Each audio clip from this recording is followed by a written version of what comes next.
DNA జ్యోతిష్యానికి సాధారణ జ్యోతిష్యానికి తేడా ఏమిటంటే, వేల సంవత్సరాల నుండి సాధారణ జ్యోతిష్యం ద్వారా ఒక జాతక చక్రం చూసి భూత భవిష్యత్ వర్తమాన కాలాలలో ఎప్పుడు ఎలా ఏమి జరుగుతుందని చెబుతూ, ఒకవేళ అవి గాని అనుకూలంగా జరగకపోతే ఎలాగైనా ప్రకృతికి విరుద్ధంగా వాటిని మార్చేయాలని, అది కుదరకపోయినా పరిహారాల నెపంతో చేసే పద్ధతిది. కానీ దానికి మారుగా డిఎన్ఏ జ్యోతిష్యం ద్వారా ఇవన్నీ ఎందుకు జరుగుతున్నాయని కనుగొని ఒక పని చేసే ముందే అది సరైనదా కాదా అని సరైన సమయంలో మనము తీసుకునే మంచి నిర్ణయం జీవితంలో అన్నింటిలో విజయాలు సాధించడానికి సలహాలు మార్గదర్శకాలు చెప్పే నిజమైన జ్యోతిష్య విధానం ఇది. ఏది మీకు అవసరమో మీరే నిర్ణయించుకోగలరు. అందరికీ నమస్కారములు. నేను మీ గుణబ్రహ్మ సరస్వతి. ఈరోజు మనము డిఎన్ఏ ఆస్ట్రాలజీ క్లాస్ ద్వారా జ్యోతిష్యానికి కూడాను అంతుపట్టినటువంటి కొన్ని విషయాల గురించి మనం డిస్కస్ చేయబోతున్నాం. అది ఎలాగంటే, ఒకరు ఒక ఫ్యామిలీ గ్రూప్లో వారి కర్మను అనుసరించి, అంటే పూర్వ జన్మలో చేసినటువంటి కర్మను అనుసరించి పుట్టి ఉంటారు. అలాగ పుట్టిపోయారు అనుకుందాం. ఆ తర్వాత పెద్దయ్యి వారికంటూ కొన్ని కోరికలు ఆశలు అన్నీ తీరిన తర్వాత, చనిపోయిన తర్వాత ఆ శరీరం నుండి ఆ ఆత్మకి ఏమైనా కర్మ ఉంటుందా? ఆ ఆత్మ ఈ కుటుంబాన్ని వదలకుండా తిరుగుతూ ఉంటుందా? అంటే బ్యాలెన్స్ అయినటువంటి కర్మను ఆ ఆత్మే అనుభవిస్తుందా? లేదా ఆ ఆత్మ యొక్క కర్మ రిజిస్ట్రీ ఇన్నాళ్ళుగా ఆ కుటుంబంలో ఉండింది కాబట్టి ఆ కుటుంబానికి ఏమైనా ఉంటుందా? లేదా మరణముతోనే ఆ కర్మ ముగిస్తుందా? ఇలాంటి అనేకమైనటువంటి సందేహాలు ప్రతి ఒక్కరికి కూడా కలుగుతుంటాయి. దీనికి మనం చెప్పుకుంటున్నటువంటి డిఎన్ఏ ఆస్ట్రాలజీకి, అలాగే కొన్ని అమానుషమైనటువంటి శక్తులకు ఏమైనా ఈ ప్రకృతి నుంచి మనకు సమాధానం ఏమైనా లభిస్తుందా అన్న అంశాలని మనము కూలంకషంగా పరిశీలించబోతున్నాం. ఇలాగ పై చెప్పినటువంటి వాటన్నిటి కూడాను కొన్ని కారణాలు ఉంటాయి. ఆ కారణాల్లో ముఖ్యంగా పుష్యమి, విశాఖ, శతభిషం ఈ 3 నక్షత్రాలు మనకు తెలిసి డిఎన్ఏ ఆస్ట్రాలజీలో డిఎన్ఏ జెనెటిక్ కనెక్టివిటీగా రాహు కర్మను కలిగినటువంటి నక్షత్రాలు అని చెప్పడం జరుగుతుంది. రాహు కర్మ రిజిస్ట్రీ కానీ, రాహు యొక్క దోషం కానీ, రాహు యొక్క శాపాన్ని వెలువరించే ఈ 3 నక్షత్రాలు మనకు తెలిసి ఉంటుంది. అయితే దీనికి ఇప్పుడు మనం చెప్పుకున్నటువంటి వాటికి ఏమైనా సంబంధం ఉందా అంటే ఉంది. ఎలాగని చూస్తే ఆత్మల్లో 2 రకాలు ఉంటాయండి. ఒకటి చనిపోయిన తర్వాత అవి ముక్తిని పొందే ఆత్మలు, అంటే ఎన్లైట్మెంట్కి వెళ్ళిపోతాయి. ఆ తర్వాత అవి వాటికి పుట్టుకలు అనేవి ఉండవని కూడా కొంతమంది చెప్తారు కదా. అంటే దేవతల్లోనూ దేవుళ్ళలోనూ కలిసిపోయినారు, స్వామి దగ్గరికి వెళ్ళిపోయినారు అని చెప్తారు. అలాగా ముక్తి స్థితిని పొందినటువంటి ఆత్మలు కొన్ని ఉంటాయి. అది ఒక రకం. అలా లేదంటే ఇంకొక జన్మను పొందే ఆత్మలు ఉంటాయి. అంటే ఇక్కడ 2 రకాలు నేను చెప్పాను. ఈ 2 ఆప్షన్ మాత్రమే ఆత్మలకు ఒక మనిషి శరీరం నుండి బయటికి వెళ్ళినప్పుడు ఉండే అవకాశాలు. ముక్తికి వెళ్ళాలి లేదా నెక్స్ట్ బర్త్ ఎత్తేయాలి, ఈ 2 ఆప్షన్లే. ఇలా ముక్తిని పొందినటువంటి కుటుంబాల్లో కానీ, నెక్స్ట్ బర్త్ తీసుకున్నటువంటి కుటుంబాల్లో ఈ ఆత్మలు ఆ కుటుంబాల్లో రాహుకర్మ నక్షత్రాలని ఇవ్వు. బాగా అర్థం చేసుకోండి. ఒకరు చనిపోతున్నారు, వారి ఆత్మ ఒకటి ఎన్లైట్మెంట్ కన్నా వెళ్ళిపోవాలి, అంటే ముక్తి కన్నా చేరుకోవాలి, లేదా నెక్స్ట్ బర్త్ తీసుకునన్నా వెళ్ళిపోవాలి. ఇలాంటి ఆత్మలు ఎప్పుడైతే ఈ విధంగా తృప్తి పొందుతాయో ఆ కుటుంబాల్లో తర్వాత తరంలో రాహుకర్మ కలిగిన నక్షత్రాలైనటువంటి పుష్యమి, విశాఖ, శతభిష నక్షత్రాల్లో పుట్టరు, కనబడవు కూడాను. అంటే ఇక్కడ మనం ఒక్కొక్క విషయాన్ని గమనించవచ్చు. 27 నక్షత్రాల్లో ఒక్కొక్క నక్షత్రానికి ఒక 25 కోట్ల మందికి మనము తీసుకున్నా కానీ ఈ పుష్యమి, విశాఖ, శతభిష నక్షత్రాల్లో దాదాపు ఈ ప్రపంచం మొత్తం మీద ఒక 75 కోట్ల మంది పుట్టి ఉంటారు అనుకుందాం. ఎందుకంటే 800 కోట్ల మంది ఉన్నటువంటి ఈ యొక్క ప్రపంచ జనాభాలో ఒక 75 కోట్ల మంది ఈ పుష్యమి, విశాఖ, శతభిష నక్షత్రాల్లో పుట్టి ఉంటారు అనుకుందాం. అప్పుడు చూడండి, ఆ 3 నక్షత్రాలు ఏమేమిటి?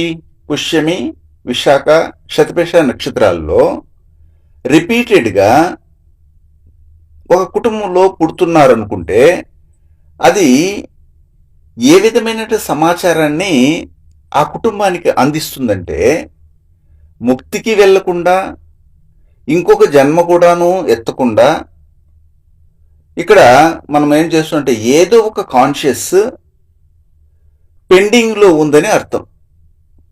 అందుకనే మనం ఏం చేస్తాము, తిథిని ఇస్తుంటాం, సార్థం పెట్టుంటాం, దానికి సంబంధించినటువంటి ఆచార వ్యవహారాలని కొనసాగించుంటాం. దానికి మనం ఏం చేస్తామంటే దేవునికి సంవత్సరం పెట్టుకుంటుంటాం ఆచారాన్ని బట్టి. వారిని ఏమిటంటే పితృదేవతలకి మనము సంవత్సరము కొలుస్తుంటాం అని అంటుంటాం కదా. ఎందుకంటే పై చెప్పినటువంటి పుష్యమి, విశాఖ, శతభిష ఈ 3 నక్షత్రాల్లో ఇక్కడ మనం గమనించినట్లయితే బిడ్డలు పుట్టినటువంటి లేదా బిడ్డలు పుట్టిన తర్వాత చూస్తాము చనిపోయినటువంటి వారు ఆత్మ శాంతి చెందింది, లేదా చనిపోయినటువంటి వారి యొక్క ఆత్మ శాంతికి మనము పూజలు చేసే అలవాటు మనకు ఉంది కాబట్టి అది శాంతి చెందిందా లేదనేది తెలుసుకుని మళ్ళీ చేద్దామని ఎవరు కానీ ఊరక ఉండరు కదా. అందుకని మనం ఏం చేస్తాము, జనరల్గా కొన్ని మతాల్లో ఇలాంటి అలవాటు ఉంటుంది. ఎలాంటి విధానము, ఆత్మను కొలిచే విధి విధానం అనేది ఉంటుంది. అలా పూర్వీకులు ఏం చేసేవాళ్ళంటే జీవించిన కాలంలో వారికంటూ కొన్ని కోరికలు, ఇష్టాలు, కామం అంటే లస్ట్ ఏదో ఒకటి వారు కలిగి ఉంటారు. అది వారికి సాటిస్ఫై అయి ఉండదు, లేదా వారు వచ్చినటువంటి పని ఏదో ఒకటి కంప్లీట్ కాకుండా ఉండుంటుంది. అలాగా మనము చూసినప్పుడు వారి కోరికలని, ఇష్టాన్ని కంప్లీట్ చేసుకుని ముక్తికి అంటే ఎన్లైట్మెంట్కి వెళ్ళిపోవాలి. ఇది ఒకటి. అలా లేదంటే వదిలేసినటువంటి కొన్ని పనులు ఉంటాయి, అంటే పని చేయడానికి మళ్ళీ కూడాను ఆ పనులను పూర్తి చేయడానికి మళ్ళీ పుట్టాలి. ఆ రెండే వారికి చాయిస్ కూడా. కానీ ఈ రెండూ చేయకుండా ఒక ఆత్మ మధ్యస్థితిలో నిలబడి ఉంటుంది. దాన్ని ఏమంటారంటే ఇన్కంప్లీట్ స్టేజ్ అంటారు. మనము జనరల్గా చూస్తుంటాం, ఇప్పుడున్న యుగం ఏమిటి? రోబో యుగం కదా. రోబోకి మనం ఒక టాస్క్ని ఇస్తాం.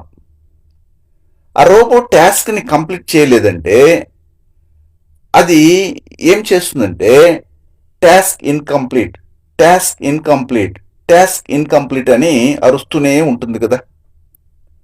అలా మీ చుట్టూ ఒక కాన్షియస్ అనేది దానికి ఒక పనిని చెప్పి పంపించుంటాడు భగవంతుడు.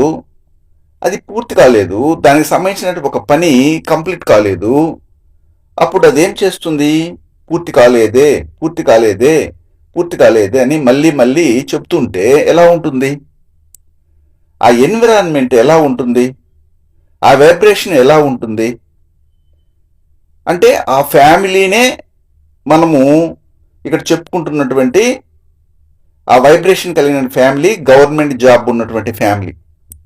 అంటే ఇలాంటి ఆత్మ ఎన్లైట్మెంట్ పొందకుండా, అంటే ముక్తికి వెళ్లకుండా, లేదా మరో జన్మ ఎత్తకుండా, ఇంకా తన యొక్క కోరికను, కామాన్నో లేదా ఆశనో ఏదో ఒక దాన్ని పెండింగ్ పెట్టి, ఇంకా నేను వచ్చినటువంటి పని పూర్తి కాలేదని చెప్తుందంటే అదేం చేస్తుంది?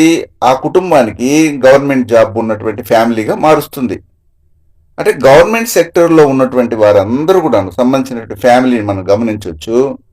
ఖచ్చితంగా ఇప్పుడు నేను చెప్పబోయే పుష్యమి, విశాఖ, శతభిష నక్షత్రాలు పుట్టినటువంటి వారుగా ఉంటారు. అలాగే ధనుసు రాశి, ధనుసు లగ్నంలో పుట్టినటువంటి వారుగా ఉంటారు. లేదా లగ్నంలోని గురువు ఉండడము, లేదా లగ్నాధిపతితో వెళ్ళి గురువు కలిసి ఉండడం, లేదా 9వ భావాధిపతి వచ్చి లగ్నంలో ఉండడం, ఇలాంటి విషయాలు అంటే ఇవి ఏమి సమాచారాన్ని మనకు అందిస్తున్నాయంటే, చనిపోయినటువంటి వారి ఆత్మ ముక్తికి వెళ్ళలేదు, అలాగని మరో జన్మ కూడా ఎత్తలేదు, అది అలాగే పెండింగ్లో ఉంది. అంటే ఏదో ఒక ఆత్మ ఎవరికో ఒకరికి తిథి ఇవ్వడము వదిలేసామని మన అర్థం. అలా అర్థం చేసుకోవాలి. అలా వదిలివేయబడినది ఏదై ఉంటుందంటే, ఎవరంటూ ఉంటారంటే, మన హిందూ సాంప్రదాయంలో అయితే చూస్తాం మనం, మగవారి ద్వారా వచ్చే సమూహంలో పూజలు చేస్తుంటారు. అయితే నార్త్ ఇండియాలో చూసినట్లయితే కొన్ని చోట్ల స్త్రీ సంబంధమైనటువంటి వారి ద్వారా వచ్చే సమూహానికి పూజలు చేస్తూ ఉంటారు. కానీ జనరల్గా మనం ఏం చేస్తాము, మగవారి సమూహములో అలాంటి తిథి తర్పణాలు వదలడము, శ్రాద్ధం పెట్టడము, పిండం పెట్టడం అనేది మనం చేస్తుంటాం. అలాగే మనం ఫాలో అవుతాం కూడా. అంటే ఏమిటి? తండ్రి పరంపరలో తిథిని ఇస్తాం. అదే నార్త్ ఇండియా సైడ్లో ఏం చేస్తారంటే, స్త్రీలకి సంబంధమైనటువంటి వారి యొక్క తర్పణాలు వదులుతారు కాబట్టి తల్లి యొక్క పరంపరలో వారు పితృతర్పణాలను ఇస్తారు. అయితే మనకు తెలిసి ఒక 75% మన వైపు, మగవారి వైపు తిథిని ఇచ్చే ఆచారం అనేది ఉంది. డిఎన్ఏ జ్యోతిష్యం నేర్చుకోవడానికి ఆసక్తి ఉన్న వారందరికీ గురువుగారి తరపున స్వాగతం. దైవజ్ఞ శ్రీ గుణబ్రహ్మ సరస్వతి గారి నుండి ఆన్లైన్ ఆడియో క్లాసుల ద్వారా అద్భుతమైన ఈ వంశపారంపర్య జ్యోతిష్యంను బేసిక్స్ నుండి అడ్వాన్స్ వరకు నేర్చుకోవాలంటే మీరు ఒక్కసారిగా ఫీజు చెల్లించేస్తే మిమ్మల్ని డిఎన్ఏ వాట్సాప్ గ్రూప్లో యాడ్ చేసినప్పటి నుండి మీ జీవితకాలం డిఎన్ఏ జ్యోతిష్యానికి సంబంధించిన క్రొత్త అప్డేట్స్ని ఆ వాట్సాప్ గ్రూప్లో నిరంతరం పొందవచ్చు. ఫీజు చెల్లించిన వెంటనే జరిగిపోయిన పాఠాలు మీ ఈమెయిల్ ఐడి ఇస్తే గూగుల్ డ్రైవ్కి మొదటే గురువుగారు పంపిస్తారు. అందులో మీకేదైనా డౌట్స్ వస్తే జూమ్ క్లాస్లో గురువుగారే స్వయంగా క్లియర్ చేస్తారు. పీడిఎఫ్ కానీ ప్రింటింగ్ మెటీరియల్ కానీ ఇవ్వబడదని గమనించగలరు.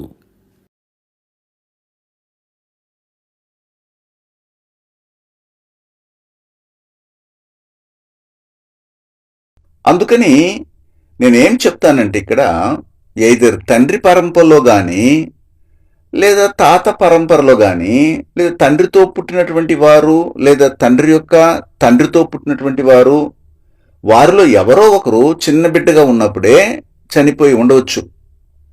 ఇలా చిన్న వయసులోనే బిడ్డ చనిపోవడం వల్ల వారికి పేరు కూడా పెట్టి ఉండకపోవచ్చు. కాబట్టి వారికి కరెక్ట్గా తిథి ఇచ్చి ఉండరు, అది పెద్దగా లెక్కలోకి తీసుకోరు. కాబట్టి అప్పుడు ఆ బిడ్డ వెంటనే వేరే జన్మ ఎత్తేస్తే ఓకే, లేదా ఎన్లైట్మెంట్కి వెళ్ళిపోతే కూడా మంచిదే. కానీ ఈ రెండూ కాకుండా మధ్యస్థితిలో ఉంటే ఎలాగండి? ఎందుకంటే కొన్ని ఆత్మలకి తను చనిపోయిన తర్వాత, అంటే చనిపోయే ముందే కొన్ని విషయాలు తెలుస్తాయి. కానీ కొన్ని ఆత్మలకి తను చనిపోయినా కానీ తెలియదు. ఒకరి శరీరంలో నుండి చనిపోయాక ఆత్మ బయటికి వచ్చేసిందంటే వారికి ఆ విషయమే తెలియదండి, వారికి అర్థం కాదు. ఎందుకంటే అది కాన్షియస్ మాత్రమే కదా. కానీ మీ శరీరాన్ని మీరే చూస్తుంటారు, అందరూ వచ్చి ఏడవడం చూస్తుంటారు. ఆ విజువల్స్, సీన్స్ అన్ని కూడాను మీ ముందర కనబడుతుంటాయి. మీరు ప్రాణంతో ఉన్నట్లే మీరు భావిస్తుంటారు. ఇలాగ జరగను ఒక స్టేజ్లో మీకు అర్థమైపోతుంది, ఏమిటి, ముగిసిపోయింది, మన శరీరం నుండి బయటికి వచ్చేసాము అని తెలిసిపోతుంది. అదే ఒక శిశువు దశలో ఉన్నటువంటి ఒక అభాషణ అయినటువంటి పిండము నుంచి ఆత్మ బయటకు వచ్చింది. లేదా ఆ బిడ్డకి ఎలా అర్థమవుతుంది అంటే చనిపోయినాము అన్న ఆ విషయాన్ని ఆ బిడ్డకి ఎవరు చెప్తారు? దానికి కూడా తెలియదు. అప్పుడు చనిపోయినాము అని తెలియనటువంటి ఆ బిడ్డ ఆత్మ ఎక్కడికి పోతుంది? ఆత్మకి అసలు పుట్టింది తెలియదు, చనిపోయింది తెలియదు. అప్పుడు ఆ శరీరంలో నివసించే కొద్దీ అది తన ఇల్లు అని తెలుసుకుంటుంది. ఉదాహరణకి మనం ఏం చేస్తామంటే ఒక కోడి పిల్లనో లేదా ఒక పిల్లి పిల్లనో ఏదో ఒక దాన్ని పెంచుకోవాలని మనం తీసుకెళ్ళి ఇంట్లో కట్టి పెడతాం. ఆ రోజు చూడండి, అది అనేకమైన దిక్కులు చూస్తుంది. ఇది ఏంటి, ఇది నా ఇల్లు కాదే, అక్కడేముంది ఇక్కడేముందని. ఇలాగా అది అలవాటు పడడానికి 1 రోజు 2 రోజులు టైం పడుతుంది. అదేవిధంగా ఆ శరీరంలో నివసించే కొద్దీ అది తన ఇల్లు అని తెలుసుకుంటుంది. అవునా కాదా? ఎలాగంటే పెట్టెనిమిలు కొత్తగా మనం ఇంట్లోకి వస్తే ఒకే రోజులోనే అది సెట్ కాదు, ఎక్కడున్నామో తెలియనటువంటి పరిస్థితి ఉంటుంది. అది కాన్షియస్ మాత్రమే కదా, ఆలోచనలు మాత్రమే. అది ఇంకా తీవ్రంగా ఉంటుందన్నమాట. కాబట్టి దానికి ఏం చేస్తాము, తిదిచ్చే మనం తీరాలి, తిది ఇవ్వాల్సిందే.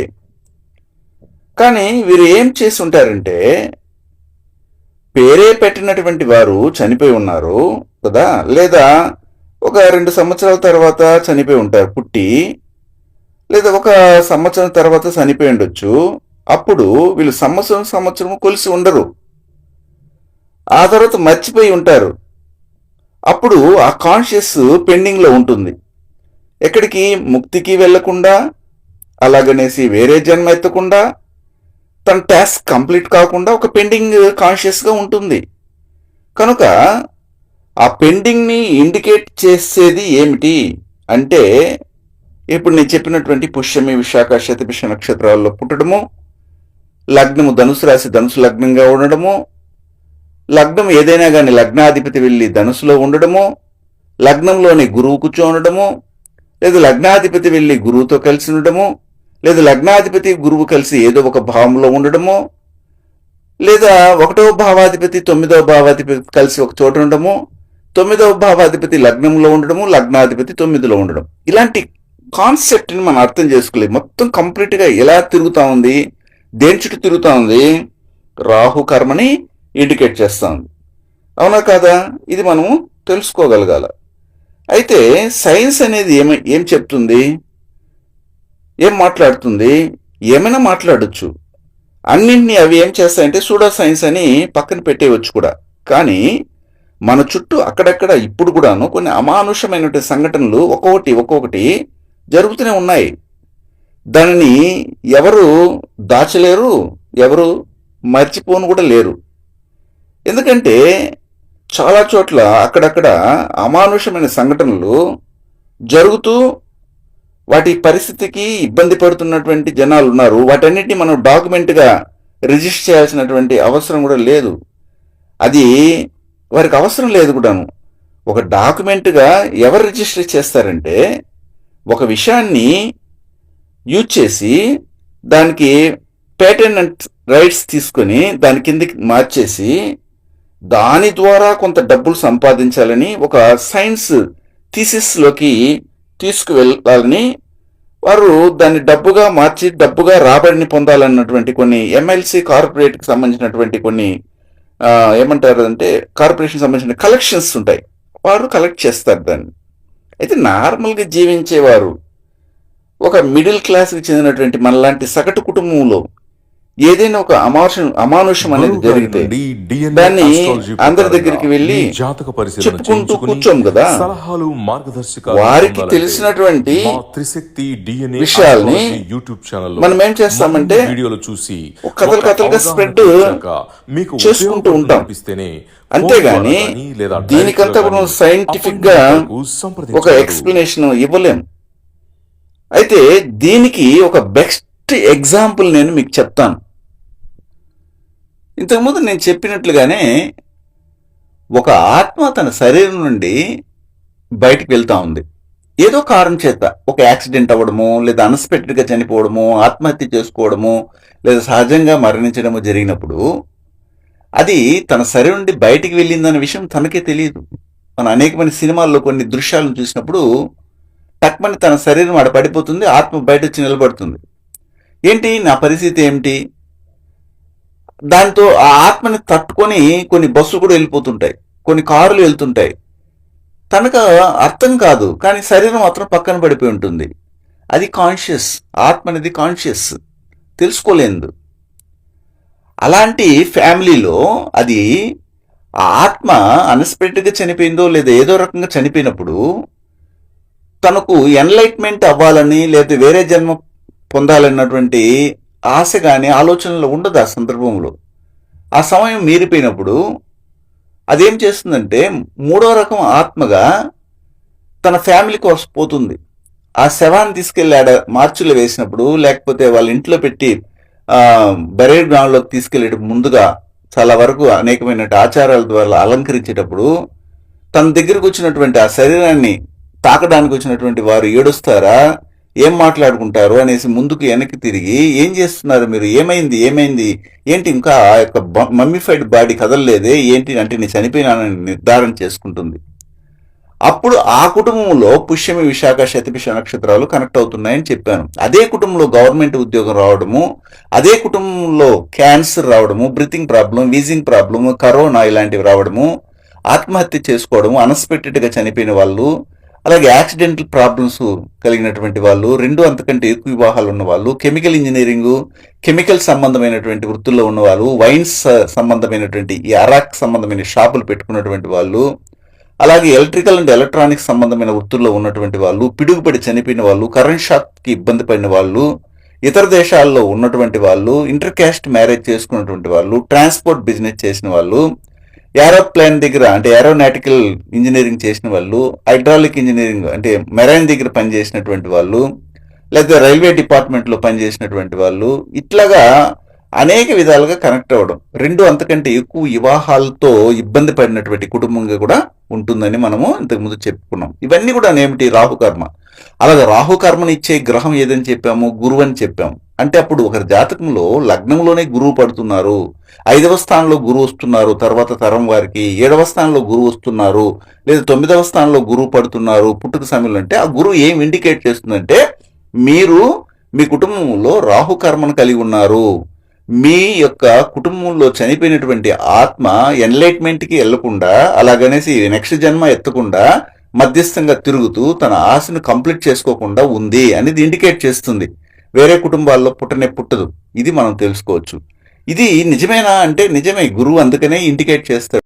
గురువు గారి నుండి DNA ఆస్ట్రాలజీ ప్రకారంగా మీ జాతక పరిశీలన చేయించుకుని సలహాలు మార్గదర్శకాలను పొందాలంటే మా త్రిశక్తి DNA ఆస్ట్రాలజీ యూట్యూబ్ ఛానల్లో మరిన్ని వీడియోలు చూసి ఒక అవగాహనకు వచ్చాక మీకు ఉపయోగపడుతుందనిపిస్తేనే ఫోన్ ద్వారా కానీ లేదా డైరెక్ట్గా కానీ అపాయింట్మెంట్ కొరకు సంప్రదించగలరు.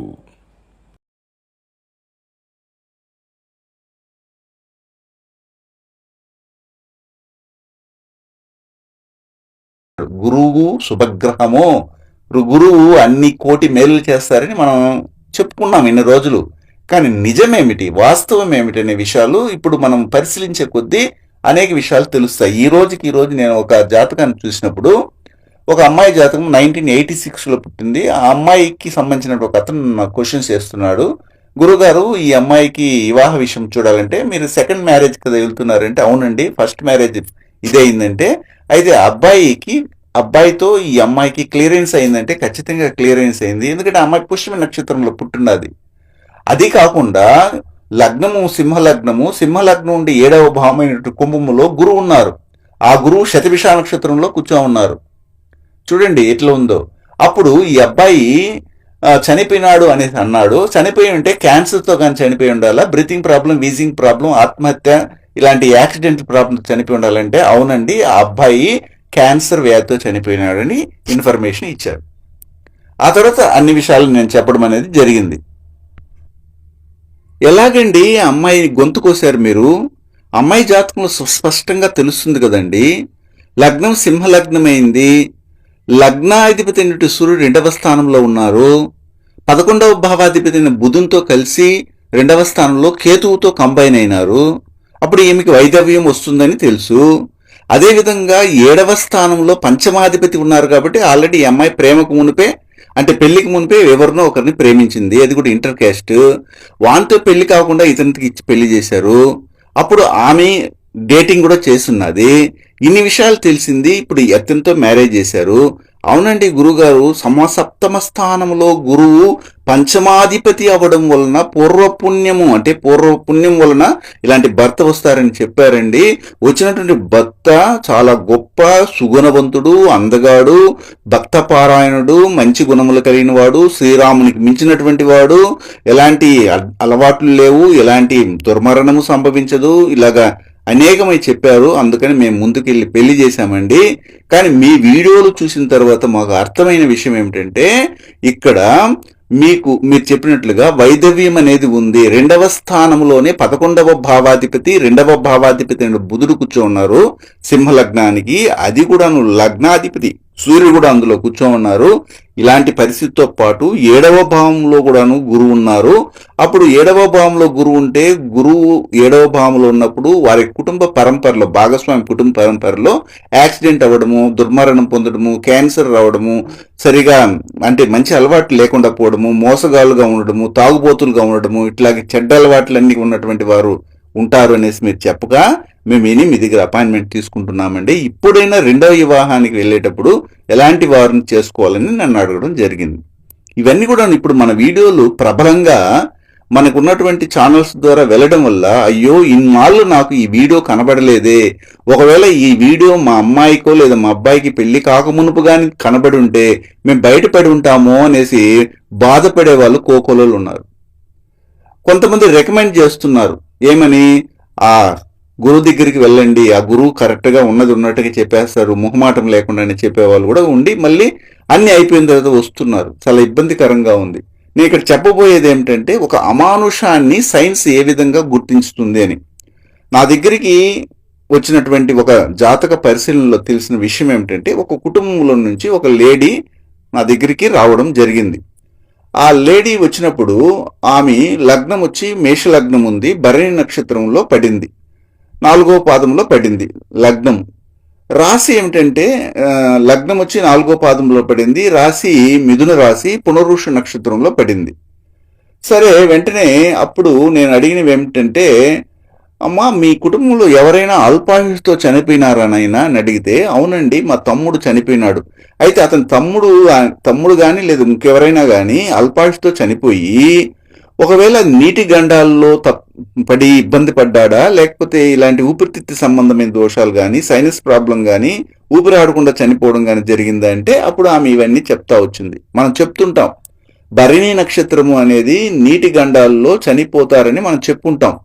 ఆ లేడీకి వచ్చినటువంటి సంబంధమైనటువంటి విషయం ఏమిటంటే తన తమ్ముడే అక్కడ ముఖ్యంగా ఆ నీటి గండంలో చనిపోవడము, కొట్టుకెళ్ళడం జరిగిందనేది ఆమె చెప్పుకొచ్చింది. ఎలా జరిగిందంటే ఇక్కడ అతను ఏం చేశాడంటే తన అక్కను చూడడానికంటూ తల్లికి తండ్రికి చెప్పకుండా ఒక 5-6 కిలోమీటర్ దూరంలో ఇచ్చారు వాళ్ళ అక్కని, అక్కడికి వెళ్ళాలని బయలుదేరాడు. ఈ మధ్యలో వచ్చినటువంటి కొన్ని ఈ యొక్క ఉధృతమైనటువంటి వర్షము తరచుచి ఇలాగ ఎడతెరిపి లేకుండా వర్షాలు పడడం వల్ల కొన్ని వాగులు ఇవన్నీ కూడా పొంగి కొట్టుకుపోయే విధంగా కూడా ఏర్పడ్డాయి. అదే సమయంలో వీళ్ళు ఏం చేశాడు ఇతను తమ్ముడు ఇంట్లో వాళ్ళకి చెప్పకుండా అక్క కూడా నేను వస్తున్నానని కూడా ఫోన్ కూడా చేయకుండా బయలుదేరాడు. వర్షంలో ఒక వాగు దాటుకొని వెళ్ళాలి, ఒక బ్రిడ్జ్ ఉంది దానిపైన కూడా నీళ్లు వచ్చేస్తూ ఉన్నాయి, కింద పోయే నీళ్లు కాకుండా పైన కూడా వస్తున్నాయి. దాంట్లో ఎలాగైనా వెళ్ళిపోదాం అనే ఉద్దేశంతో పైన ఆ బ్రిడ్జి పైన వెళ్ళిపోదాం అనే ఉద్దేశంతో సైకిల్లో వెళ్తున్నాడు. అయినా కానీ ఆ వాగు యొక్క ఉధృతానికి పైన కూడా వచ్చి నీళ్లు అలలు కొట్టడం వల్ల ఆ సైకిల్తో పాటు అతను కొట్టుకుపోతున్నాడు. అక్కడ ఉన్నటువంటి వ్యక్తి ఆ సైకిల్ని పట్టుకున్నాడు, కానీ దాన్ని కూడా మీరి వెళ్ళిపోవడం జరిగింది. ఇలాగా వెళ్ళిపోయిన తర్వాత ఇది ఎవరికి తెలియదు, తల్లిదండ్రికి చెప్పలేదు, అబ్బాయి తల్లిదండ్రికి, తర్వాత అక్కకి చెప్పలేదు, బావకి చెప్పలేదు, ఎవరికి చెప్పలేదు. అతనేమో కొట్టుకెళ్ళిపోయినాడు. ఆ రోజు సాయంత్రం నుండి వాళ్ళ అమ్మ వాళ్ళ ఇంట్లో దీపం పెడుతూ ఏడుస్తూ ఉంది.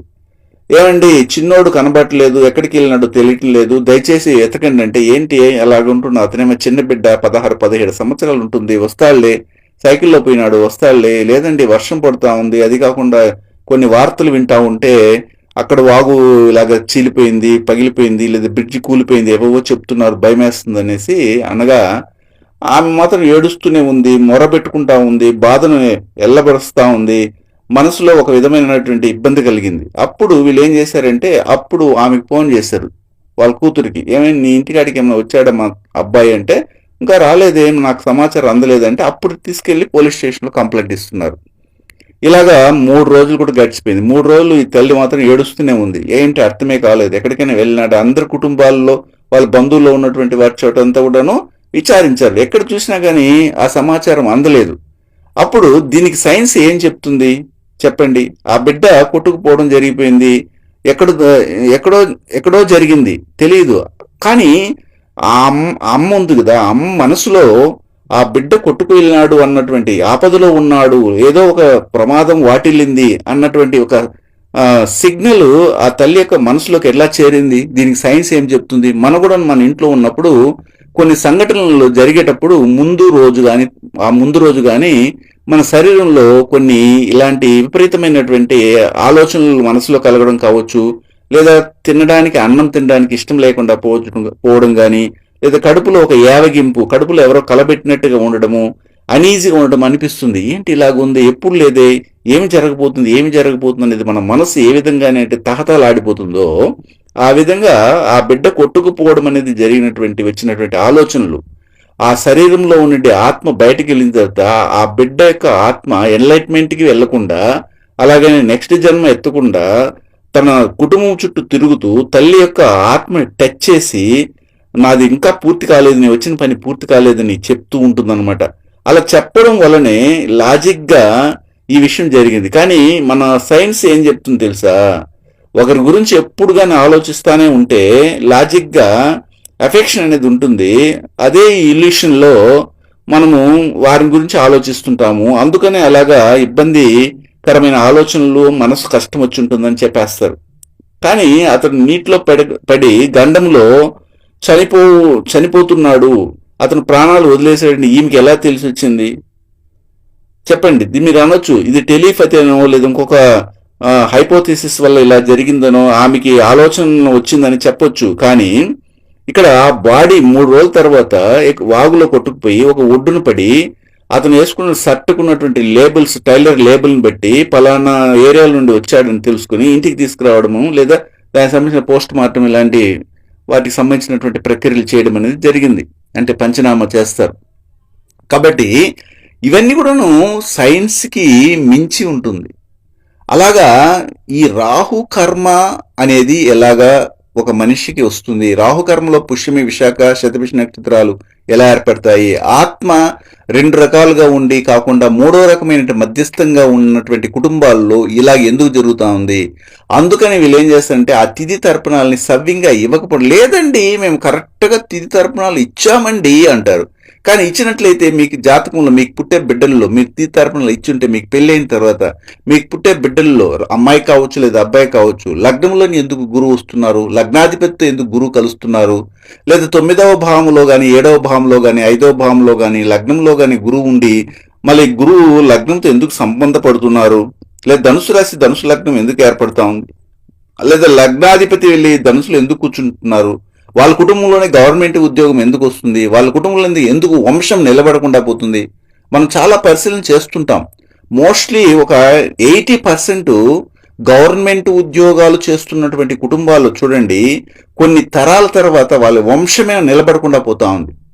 ఒక గవర్నమెంట్ ఉద్యోగం చేస్తే ఒక అతను ఉన్నాడు, అతనికి పెళ్లి అవుతుంది, పెళ్లి అయిన తర్వాత బిడ్డలు పుడతారు. ఒకవేళ అబ్బాయిలు పుట్టొచ్చు, లేదా ముగ్గురు అబ్బాయిలు కూడా పుట్టొచ్చు, లేదా ఇద్దరు అబ్బాయిలు పుట్టొచ్చు, లేదా అందరూ అమ్మాయిలు కూడా పుట్టొచ్చు. ఒకవేళ అబ్బాయిలు పుట్టారు కదండి అని అనొచ్చు. తర్వాత ఒక తరం తర్వాత 2 తరాల తర్వాత చూడండి, వాళ్ళకి పుట్టే బిడ్డలంతా కూడాను అమ్మాయిలు పుడతారు. లేకపోతే ఈ మగ బిడ్డలుగా పుట్టినటువంటి వాళ్ళు అర్ధాయుష్తో ఏదో యాక్సిడెంటల్ ప్రాబ్లంతోనూ, లేదంటే బ్రీతింగ్ ప్రాబ్లం, వీజింగ్ ప్రాబ్లం, ఆత్మహత్య చేసుకోవడం, క్యాన్సర్ కానీ, యాక్సిడెంట్, గ్రూప్ యాక్సిడెంట్ వాళ్ళు చనిపోతున్నారు.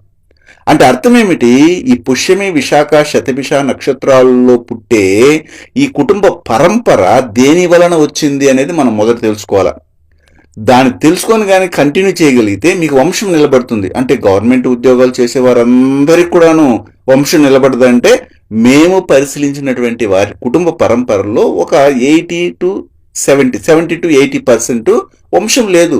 ఎంతో సంపాదిస్తారు, భార్యాభర్తలు ఇద్దరూ గవర్నమెంట్ ఉద్యోగస్తులే, కానీ వారికి వంశమే ఉండదు. అంటే వంశం అంటే తండ్రి యొక్క పేరు, తండ్రి యొక్క గోత్రాన్ని చెప్పుకోవడానికి లేనటువంటి, వారసులు లేనటువంటి జీవితం.